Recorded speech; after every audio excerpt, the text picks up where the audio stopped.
Yeah, so there I might be showing the best settings and Crosshair for rivals. This is all personal preferences at the end of the day. If you have these settings, it should improve your gameplay, improve your game performance, like you get more FPS,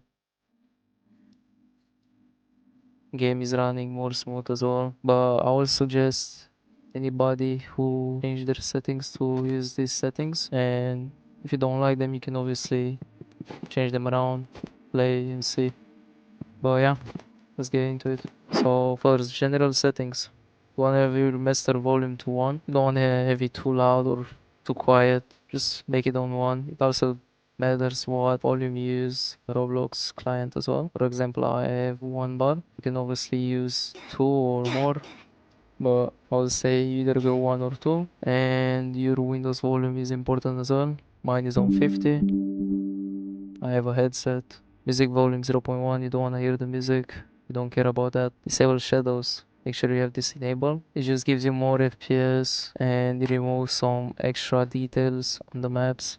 Disable textures. This gives you more FPS, and for example this wall becomes more smooth as well. It's like, for example, if the enemy is gonna be near this wall, you will be able to see them much more easier. I will obviously recommend this to be disabled. Disable wraps. You can play around off because you might be bored, so you're checking the enemy's skins while you're dead. And you can also rate them and be like, oh, this guy has some Baba Boy wraps. Toggle aim.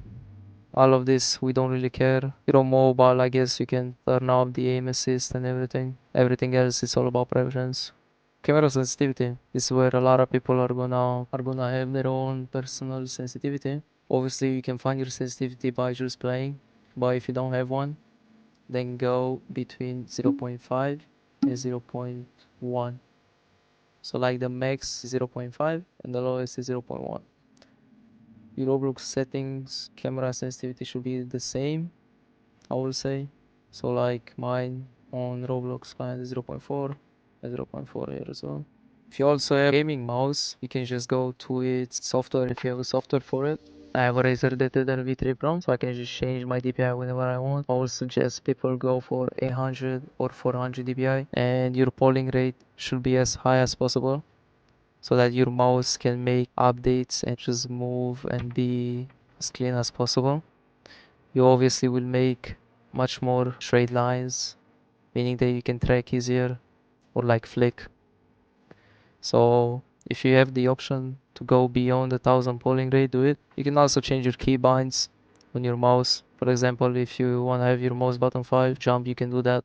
But I'm not gonna do that on this game because this game does not need this type of settings. You can just use default. Camera zoom effects, we don't care about this. So usually the ADS be on 0.1. Camera FOV, make sure this is as max as possible because this just makes you see more on your screen. For example, see the weapons logo up here. I can fully see it.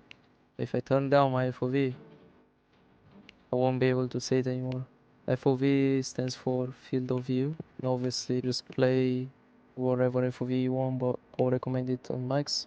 Camera for VFX, I will turn this off as you don't need extra effects that disturb your gameplay, affect your gameplay in any way.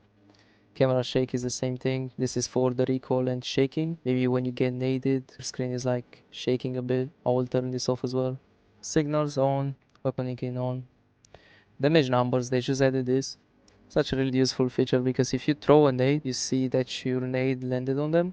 It's gonna tell you a damage number. You can also see whenever you do damage with your gun. Really useful feature. I will highly recommend this to be turned on. Next up is Crosshair. So Crosshair, this is like obviously personal preference. I highly recommend if you don't have a crosshair and you wanna have one, you go with the dot. So you want to have static enabled, and then you want to have the bars disabled. Then you want to scroll down, go all the way to dot, make sure this thing is enabled. Then you want to go to a dot color and make it cyan, as bright as possible. Dot thickness, you can play around and check, but I will switch between 5 and 4. Find these two the best. I usually play with 5, but sometimes switch to 4. But if your screen is like, if your resolution is 1920 by 1080, you can go with 5. But if you have a different resolution or you just don't like the crosshair being this big, you can obviously go with 4. Though transparency should be on 0. Dot shape, make it round. Outline should be enabled. The outline thickness needs to be 1. Don't make it more because it's starting to look ugly. Make it 1 and then make the outline transparency on 0.4. The outline type needs to be round so that it matches the dot shape.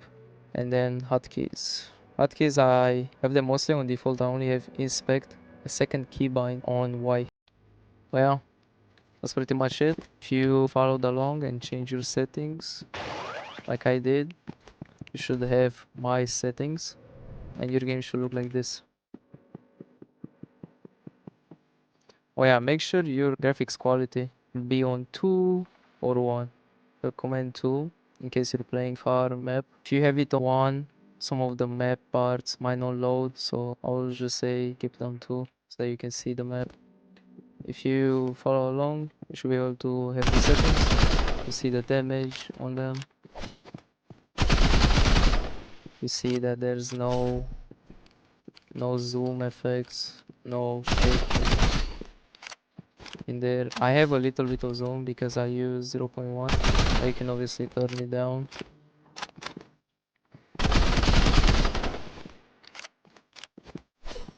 There's also a couple of tips in this video. So first tip is, so you know when you reload, there's this animation. What if I tell you there's a way to cancel it? Whenever you shoot and you reload, you will see these 2 icons on your screen. There's like an ammo with reload and then there's a time. So when the clock appears on your screen, you can hit quick melee and it's gonna cancel the animation. You can obviously just switch to your melee or to like any other weapon and then switch back to the weapon and the animation is also gonna cancel. But I've been testing and I think just pressing F or your quick melee button is the fastest way to this. So like for example, if I'm reloading here, I press F and then I can shoot again. I'm just reloading. I cannot shoot when there is the clock. So I'm reloading here, I'm spamming. It's not working. This is one way to cancel the reload animation. You can obviously do this with other knives as well. For example, if you do it with a fist, that's one of the fastest pull-up animation on the quick melee. So like it can be instant when you do this. Look at that. Such fast. Let's even cancel on the reload. I will highly recommend you learn this and practice. Really good feature to the game. Yeah, a lot of games have this, Valorant or CS. Okay, for tip number 2, did you know you can triple jump with a bow? So if you wanna do the triple jump with a bow, you're gonna need fist and obviously a bow. Sad part about it is you cannot fully charge it or like charge it at least and then do the triple jump, because whenever you try to triple jump, it's gonna unequip your bow. So like if I want to triple jump, I'll just press space twice with the bow equipped and then I'm gonna press F and jump again. I press space space F space. A lot of people don't know about this.